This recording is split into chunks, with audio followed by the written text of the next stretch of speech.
যে দেশে বাস করেছি সেই দেশের যিনি সাবেক প্রধানমন্ত্রী ছিলেন তিনিও মুসলমান ছিলেন, কাজে না হলেও নামে তিনি ছিলেন।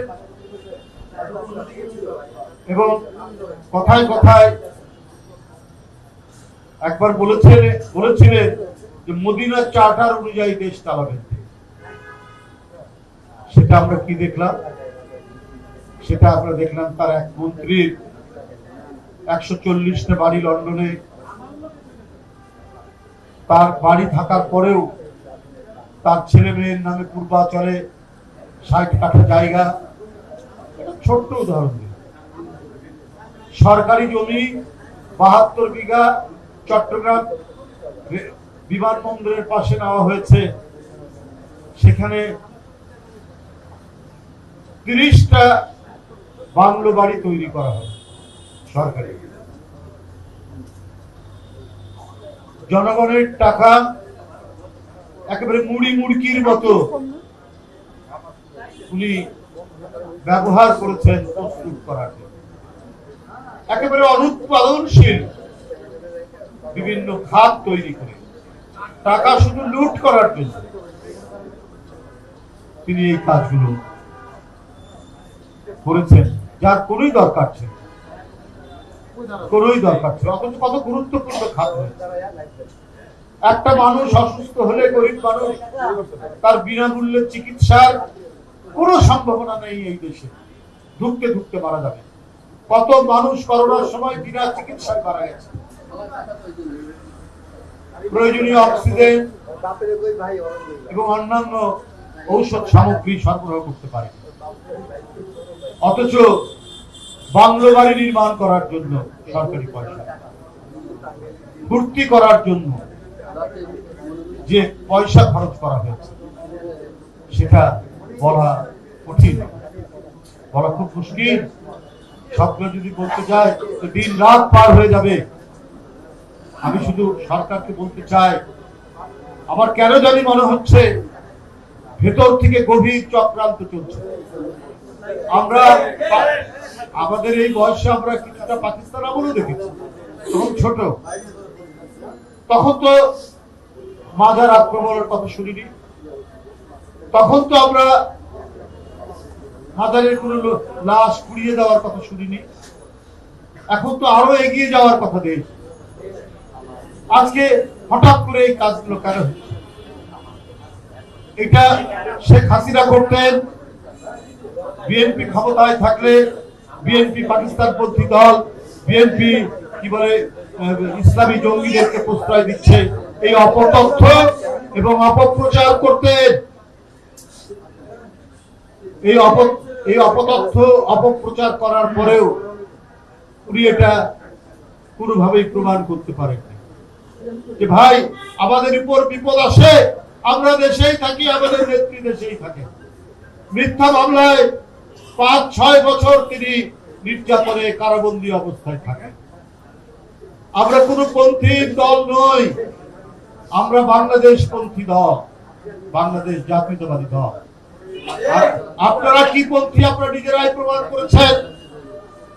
1981 সালে দেশে যখন ফিরলেন, জিয়াউর রহমান যখন আপনাকে ফেরার অনুমতি দিলেন, দেশে ফিরলেন, কোন দেশ থেকে আপনি এসেছিলেন? আবার 5ই আগস্টে কোন দেশে পালিয়ে গেলেন? আপনাদের অধিকাংশ লোক কোন দেশে পালিয়ে গেছে? এটা জনগণ দেখেনি, এখন তো দেখছি। আবার ওই দেশ থেকে আমরা অডিও বার্তা, ভিডিও বার্তা শুনি যে তোমরা উল্টে দাও, পাল্টে দাও, কারো হাত ভেঙে দাও, কারো পা ভেঙে দাও। এটা কিভাবে সম্ভব? কে কোন পন্থীর সেটা তো নিজেরাই প্রমাণ দিচ্ছে। এখন কিছু দল আমাদেরকে আবার ভারতপন্থী বলছেন। তো ভাই 5ই আগস্টের পরে কারা আগ বাড়িয়ে বলে বসলেন আমরা ভারতের সাথে সব সম্পর্ক ইয়ে করে। আপনাদের 71 সালে গোটা জাতি যখন স্বাধীনতার জন্য ঐক্যবদ্ধ, তখন আপনারা সেই আগ্রাসী হানাদার বাহিনীকে সমর্থন করলেন।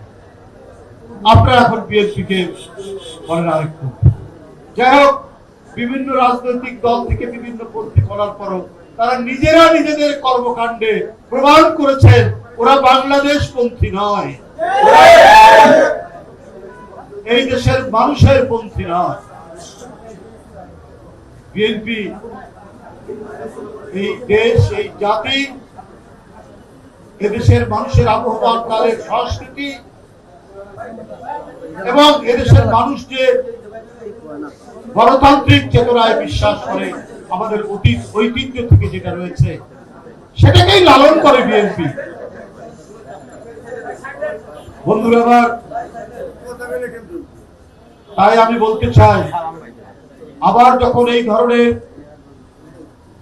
যে উৎপাত শুরু হয়েছে, এই ধরনের নৈরাজ্য তৈরি হয়েছে, তৌহিদি জনতার নামে কারা এই কাজগুলো করছেন, আপনি দেখবেন এদের পিছনে আন্তর্জাতিক ষড়যন্ত্র আছে। বাংলাদেশ একটি উদার নৈতিক দেশ, বাংলাদেশের যে বিভিন্ন ধর্মীয় সম্প্রদায় পাশাপাশি শান্তিপূর্ণভাবে বাস করে, এই দেশের পূজা মণ্ডপ পাহারা দেয় আলেম ওলামারা, সেই দেশে মাজার ভাঙা, মাজারে সেখানে লাশ পুড়িয়ে দেওয়ার মতো ঘটনা যেটা গোয়ালন্দে ঘটেছে, এটার আমি বাংলাদেশ জাতীয়তাবাদী দলের পক্ষ থেকে তীব্র নিন্দা জানাচ্ছি এবং প্রতিবাদ জানাচ্ছি। অবশ্যই এর পিছনে আন্তর্জাতিক কোন ষড়যন্ত্র আছে। বিএনপির আমলে যেমন চক্রান্ত করেছিলেন হাসিনা, অন্য অনেককে দিয়ে বাংলাদেশের ভাবমূর্তিকে কলঙ্কিত করার জন্য এখন আবার সেই প্রচেষ্টা চলছে কিনা, এটাই অন্তর্বর্তীকালীন সরকারকে সেটাকে প্রমাণ করতে হবে, দেখাতে হবে কারা এটার সাথে যুক্ত, কেন এই কথাগুলো বারবার আসছে। আমি বক্তব্য আর বাড়াচ্ছি না। যে মহামানবের আজকে জন্মদিন এবং ওফাত দিন, আমি শুধু এটুকুই বলবো, আমরা তার জীবন থেকে, আমরা তার জীবন সংগ্রাম থেকে শিক্ষা নিয়ে নিজেদের মধ্যে যদি আমরা সেটাকে লালন করে চলতে পারি, আমাদের কোনো বিপদ আসবে না। আমরা একজন সাচ্চা মানুষ হিসাবে আমরা চলতে পারবো। কোন লোভ লালসা, কোন দুর্নীতি, কারো অন্যের ধনের প্রতি লোভ, সেখান থেকে আমরা অনেক দূরে অবস্থান করতে পারি। এবং তিনি যে পবিত্র আল্লাহর কাছ থেকে তার যে কালাম নিয়ে এসেছিলেন, আমরা যদি সেটারও চর্চা করি, আমরা দেখব যে আমরা সবাই পরস্পরের ভাই, আমরা একে অপরের দুঃখে দুঃখিত হব, একে অপরের আনন্দে আনন্দিত। এটাই রাসূলুল্লাহ সাল্লাল্লাহু আলাইহি ওয়াসাল্লাম তিনি যে বাণী নিয়ে এসেছিলেন আল্লাহর কাছ থেকে, সেটাকে প্রতিষ্ঠা করতে তার যে ত্যাগ, তার যে সংযম, তার যে বিভিন্ন চাপের মুখেও তার যে ধৈর্য ধারণ করা, এখান থেকে আমরা যদি শিক্ষা নিতে পারি, আমাদের আর অন্য কোনো সামনে কারো আদর্শ, কারো মডেল আমাদের দিতে হবে না।